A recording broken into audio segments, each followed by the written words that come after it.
Hi. So kids எல்லாம் வந்து ஸ்கூலுக்கு போயிட்டாங்க. ஸோ ஃபைனலி என்னோடய மீ டைமை நான் கொஞ்சம் நேரம் என்ஜாய் பண்ணுவேன். ஸோ அதுக்கப்புறம் என்னோடய பிரேக்ஃபாஸ்ட் பார்த்திங்கன்னா, க்ரீக் யோகர்ட்டில் கொஞ்சம் முஸ்லி நட்ஸ் எல்லாம் போட்டு ப்ளூபெர்ரியும் போட்டு சாப்பிட்டேன். அண்ட் மிட் மார்னிங் வந்து ஆஸ் யூஷுவல் பிளாக் காஃபி தான். ஸோ இப்போ எங்கே ரெடி ஆகி கிளம்பிட்டேன்னு பார்த்தீங்கன்னா, பக்கத்தில் வந்து ஒரு கடை இருக்குது ஆக்ஷன் சொல்லிட்டு. ஸோ அங்கே போய் கொஞ்சம் திங்ஸ் வாங்க வேண்டியது இருக்குது. ஸோ அங்கே தான் இப்போ போயிட்டுருக்கேன். அண்ட் இப்போ கிளைமேட் வந்து ரொம்ப குளிருங்க. நவம்பர் மாதம் வந்து நெதர்லாண்ட்ஸில் பார்த்திங்கன்னா யூஷுவலாக வந்து பயங்கர மழை, குளிர் காற்றாவே இருக்கும்.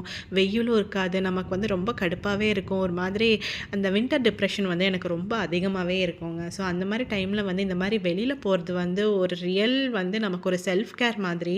ஸோ நான் இங்கே சும்மா வந்து சில ஐட்டம்ஸ் தான், கொஞ்சம் ஐட்டம்ஸ் தான், ஒரு 2, 3 ஐட்டம்ஸ் தான் நான் எடுப்பேன். பட் ஆனால் அந்த கடைக்குள்ளேயே வந்து ஒரு 1/2 அன் ஹவர், ஒரு 45 மினிட்ஸ் அப்படியே மெதுவாக அப்படியே சுற்றி பார்த்துட்டு என்னென்ன திங்ஸ் இருக்குதுன்னு சொல்லிட்டு அப்படியே பார்த்துட்ருப்பேன்.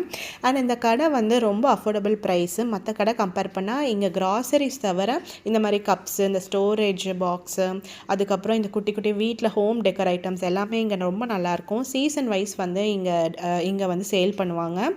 அண்ட் இப்போது நான் வீட்டுக்கு வந்தோடனே எனக்கு சமைக்கவே மூடு இல்லைங்க. ஸோ சிம்பிளாக வந்து கிச்சடி தான் பண்ணேன், கீரை கிச்சடி தான் பண்ணேன். அப்புறம் டின்னர் பார்த்திங்கன்னா ஒரு சிம்பிள் டின்னர் தான். சூப் பண்ணேன். ஸோ சூப்பெல்லாம் குடிச்சிட்டு அதுக்கப்புறம் அப்படியே இன்றைக்கி இந்த டேயை எண்ட் பண்ணிட்டேன். ஸோ இந்த வீடியோ உங்களுக்கு பிடிச்சிருந்தா எனக்கு கண்டிப்பாக சப்போர்ட் பண்ணுங்கள். தேங்க்யூ.